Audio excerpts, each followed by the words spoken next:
জয় হিন্দ বন্ধুরা। তো আমার যেসব ভাই বোনেরা আছো যারা সরকারি চাকরির প্রিপারেশন নিচ্ছ তাদের জন্য খুশির খবর।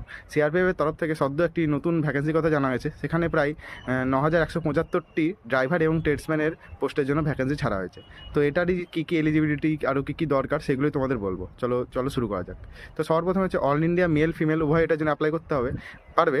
আর যারা 10 পাস আছো তারা এটার জন্য অ্যাপ্লাই করতে পারবে। আর এটার জন্য ড্রাইভারের পোস্টের জন্য অ্যাপ্লাই করতে গেলে তোমার সিম্পলি হেভি ভেহিকেলের ড্রাইভিং লাইসেন্স থাকতে হবে। আর ট্রেডসম্যানের জন্য অ্যাপ্লাই করতে গেলে সেইটা যেই ট্রেডসে অ্যাপ্লাই করবে তার ট্রেড সার্টিফিকেট থাকতে হবে। আর তারপর হচ্ছে হাইট। হাইট হচ্ছে ছেলেদের জন্য 170 সেন্টিমিটার এবং মেয়েদের জন্য লাগবে 157 সেন্টিমিটার। আর এজ হচ্ছে তোমরা যারা 18 থেকে 23 বছরের মধ্যে আছো তারা ট্রেডসম্যানের জন্য অ্যাপ্লাই করতে পারবে। আর যারা 18 থেকে 27 বছরের মধ্যে আছো তারা ড্রাইভারের জন্য অ্যাপ্লাই করতে পারবে।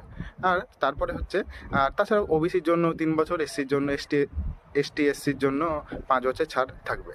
তো তারপরে হচ্ছে সিলেকশন হচ্ছে সবার প্রথমে তোমাদের ফিজিক্যাল হবে। ফিজিক্যালে 5 কিলোমিটার রানিং হবে, 24 মিনিটে মারতে হবে।